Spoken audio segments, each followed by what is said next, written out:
Good evening. I hope you've had a wonderful day today. Welcome to BVJ's Bedtime Stories. My name is Big Voice J, and this is a show where we get you ready for a great night's sleep with some old familiar stories that you haven't heard in a while. Links to every story can be found in the show notes at our website, bedtimewithbvj.com. Tonight we continue Alice's Adventures in Wonderland by Lewis Carroll. Chapter 3, A Caucus Race and a Long Tail. They were indeed an odd-looking party that assembled on the bank. The birds with draggled feathers, the animals with their fur clinging close to them, and all dripping wet, cross, and uncomfortable. The first question, of course, was how to get dry again. They had a consultation about this, and after a few minutes, it seemed quite natural to Alice to find herself talking familiarly with them, as if she had known them all her life. Indeed, she had quite a long argument with the Lorry, who at last turned sulky and would only say, "I am older than you and must know better." And this Alice would not allow without knowing how old it was, and as the Lorry positively refused to tell its age, there was no more to be said. At that, the mouse, seeming to be a person of authority among them, called out, "Sit down, all of you, and listen to me. I'll soon make you dry enough." They all sat down at once, in a large ring with the mouse in the middle. Alice kept her eyes anxiously fixed on it, for she felt sure it would catch a bad cold if she did not get dry very soon. "Ahem," said the mouse, with an important air. "Are you all ready? This is the driest thing I know. Silence all round, if you please. William the Conqueror, whose cause was favored by the Pope, was soon submitted to by the English, who wanted leaders and had been of late much accustomed to usurpation and conquest. Edwin and Morcar, the Earls of Mercia and Northumbria—" said the Lorry with a shiver. "I beg your pardon," said the mouse, frowning, but very politely. "Did you speak?" "Not I," said the Lorry hastily. "I thought you did," said the mouse. "I proceed. Edwin and Morcar, the Earls of Mercia and Northumbria, declared for him, and even Stigrand, the patriotic Archbishop of Canterbury, found it advisable—" "Found what?" said the duck. "Found it," the mouse replied rather crossly. "Of course you know what it means." "Know what it means well enough when I find a thing," said the duck. "It's generally a frog or a worm. The question is, what did the Archbishop find?" The mouse did not notice this question, but hurriedly went on. "Found it advisable to go with Edgar Atheling to meet William and offer him the crown. William's conduct at first was moderate, but the insolence of his Normans— How are you getting on now, my dear?" it continued, turning to Alice as it spoke.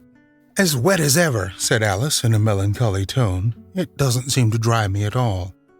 "In that case," said the dodo solemnly, rising to his feet, "I move that the meeting adjourn for the immediate adoption of more energetic remedies." "Speak English," said the eaglet. "I don't know the meaning of half those long words, and what's more, I don't believe you do either." And the eaglet bent down his head to hide a smile. Some of the other birds tittered audibly. "What I was going to say," said the dodo in an offended tone, "was that the best thing to get us dry would be a caucus race." "What is a caucus race?" said Alice. Not that she wanted much to know, but the dodo had paused as if it thought that somebody ought to speak, and no one else seemed inclined to say anything. "Why," said the dodo, "the best way to explain it is to do it. And as you might like to try the thing yourself some winter day, I will tell you how the dodo managed it. First, it marked out a race course in a sort of circle. The exact shape doesn't matter," it said, and then all the party were placed along the course here and there. There was no 1, 2, 3, and away, but they began running when they liked and left off when they liked, so that it was not easy to know when the race was over. However, when they had been running half an hour or so, and were quite dry again, the dodo suddenly called out, "The race is over!" And they all crowded round it, panting and asking, "But who has won?" This question the dodo could not answer without a great deal of thought, and it sat for a long time with one finger pressed upon its forehead, the position in which you usually see Shakespeare in the pictures of him, while the rest waited in silence. At last, the dodo said, "Everybody has won, and all must have prizes. But who is to give the prizes?" Quite a chorus of voices asked. "Why, she, of course," said the dodo, pointing to Alice with one finger, and the whole party at once crowded round her, calling out in a confused way, "Prizes! Prizes!" Alice had no idea what to do, and in despair she put her hand in her pocket and pulled out a box of confit. Luckily the salt water had not gotten into it, and handed them round as prizes. It was exactly one apiece, all round. "But she must have a prize herself, you know," said Alice. "Of course," the dodo replied very gravely. "What else have you got in your pockets?" he went on, turning to Alice. "Only a thimble," said Alice sadly. "Hand it over here," said the dodo. Then they all crowded round her once more, while the dodo solemnly presented the thimble, saying, "We beg your acceptance of this elegant thimble." And when it had finished its short speech, they all cheered. Alice thought the whole thing very absurd, but they all looked so grave that she did not dare to laugh. And, as she could not think of anything to say, she simply bowed and took the thimble, looking as solemn as she. The next thing was to eat the confit. This caused some noise and confusion, as the large birds complained that they could not taste theirs, and the small ones choked and had to be patted on the back. However, it was over at last, and they sat down again in a ring, and begged the mouse to tell them something more. "You promised to tell me your history, you know," said Alice. "And why it is you hate C and D," she added in a whisper, half afraid that it would be offended again. "Mine is a long and a sad tale," said the mouse, turning to Alice and sighing. "It is a long tale, certainly," said Alice, looking down with wonder at the mouse's tail. "But why do you call it sad?" And she kept on puzzling about it while the mouse was speaking, so that her idea of the tale was something like this. "Fury said to the mouse that he met in the house, 'Let us both go to law, I will prosecute you.' 'Come, I'll take no denial, we must have a trial, for really this morning I've nothing to do.' Said the mouse to the cur, 'Such a trial, dear sir, with no jury or judge, would be wasting our breath.' 'I'll be judge, I'll be jury,' said cunning old Fury. 'I'll try the whole cause and condemn you to death.' 'You're not attending,' said the mouse to Alice severely. 'What are you thinking of?' 'I beg your pardon,' said Alice very humbly. 'You had got to the fifth bend, I had not,' cried the mouse, sharply and very angrily. 'Not,' said Alice, always ready to make herself useful, and looking anxiously about her. 'Oh, do let me help to undo it.' 'I shall do nothing of the sort,' said the mouse, getting up and walking away. 'You insult me by talking such nonsense.' 'I didn't mean it,' pleaded poor Alice. 'But you're so easily offended, you know.' The mouse only growled and reply.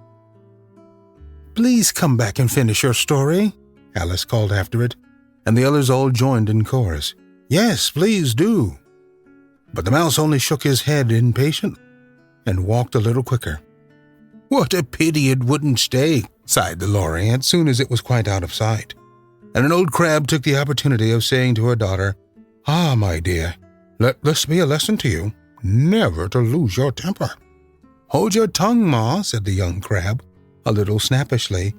'You're enough to try the patience of an oyster.' 'I wish I had our Dinah here, I know I do,' said Alice aloud, addressing nobody in particular.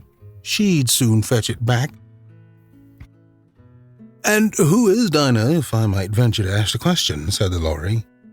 Alice replied eagerly, for she was always ready to talk about her pet. 'Dinah's our cat, and she's such a capital one for catching mice you can't think. And oh, I wish you could see her after the birds. Why, She'll eat a little bird as soon as look." This speech caused a remarkable sensation among the party. Some of the birds hurried off at once. One old magpie began wrapping itself up very carefully, remarking, "I really must be getting home. The night air doesn't suit my throat." And a canary called out in a trembling voice to its children, "Come away, my dears. It's high time you were all in bed." On various protests, all moved, and Alice was soon left alone. "I wish I hadn't mentioned Dinah," she said to herself in a melancholy tone. "Nobody seems to like her down here, and I'm sure she's the best cat in the world. Oh, my dear Dinah, I wonder if I shall ever see you any more." And here poor Alice began to cry again, for she felt very lonely and low-spirited. In a little while, however, she again heard a little pattering of footsteps in the distance, and she looked up eagerly, half hoping that the mouse had changed his mind and was coming back to finish his.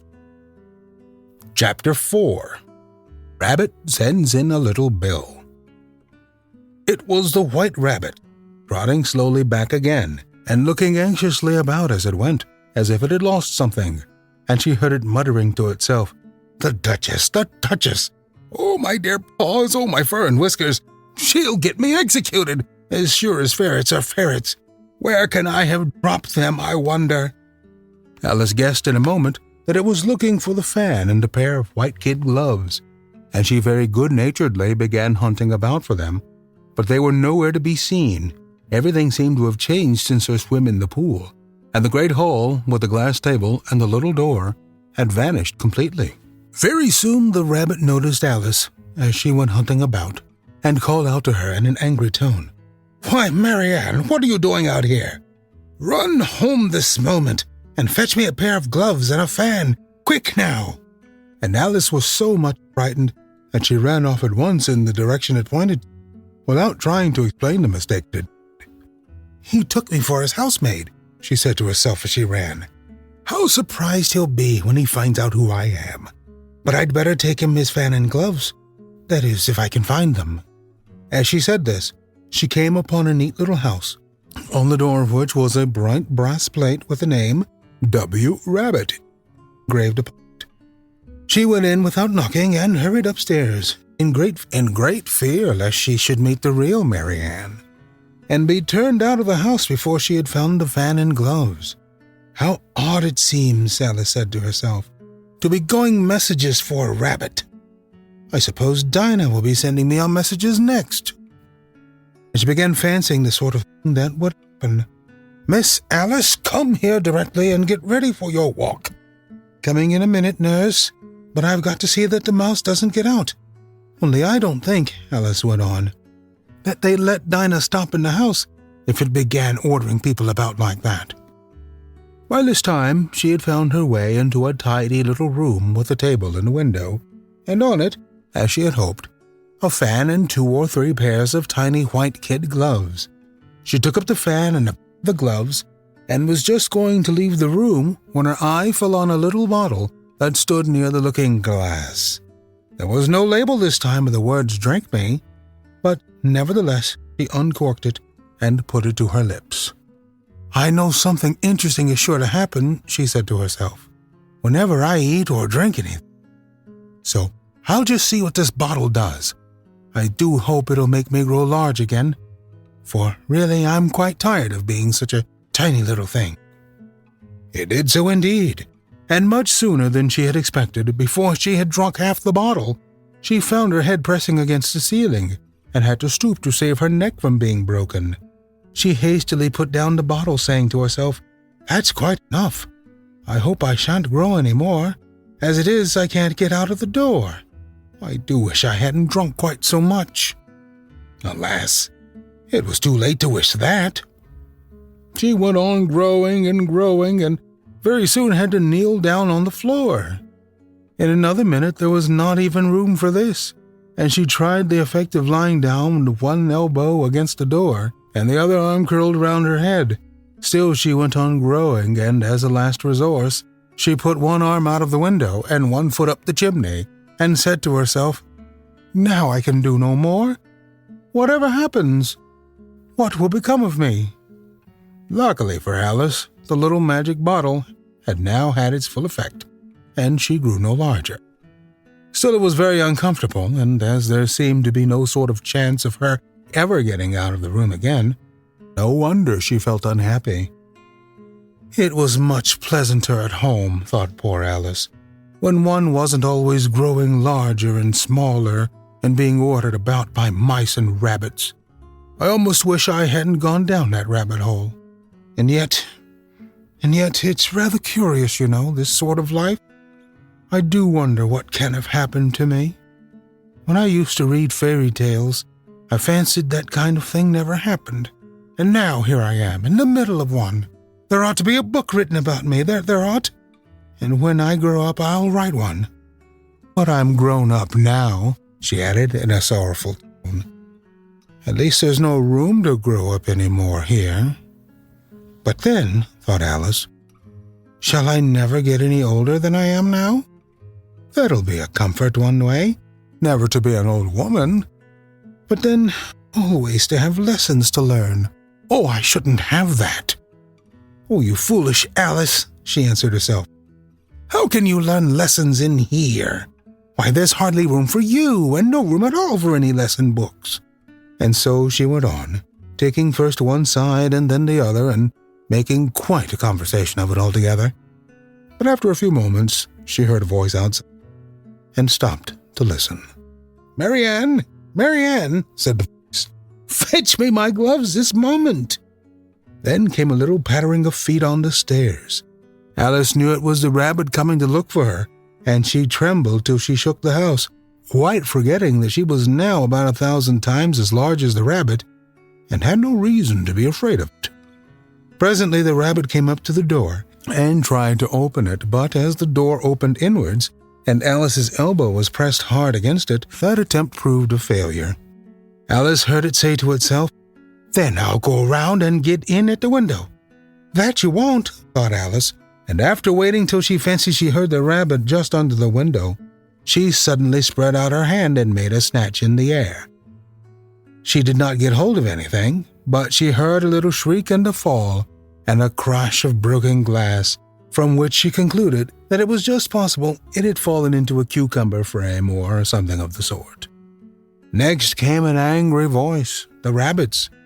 Pat? Pat, where are you? And then a voice she had never heard before. Sure, then I'm here. Digging for apples, Your Honor? Digging for apples, indeed, said the rabbit angrily. Here, come and help me out of this. Sounds of more broken glass. Now, tell me, Pat, what's in that window? Sure, it's an arm, Your Honor. He said arm. An arm, you goose. Who ever saw one that size? Why, it fills the whole window. Sure it does, Your Honor, but it's an arm for all that. Well, it's got no business there. At any rate, go and take it away. There was a long silence after this, and Alice could only hear whispers now and then, such as, Sure, I don't like it, Your Honor, at all. Do as I tell you, you coward. And at last, she spread out her hand again, and made another snatch in the air. This time there were 2 little shrieks, and more sounds of broken glass. What a number of cucumber frames there must be, thought Alice. I wonder what they'll do next. As for pulling me out of the window, I only wish they could. I'm sure I don't want to stay in here any longer. She waited for some time without hearing anything more.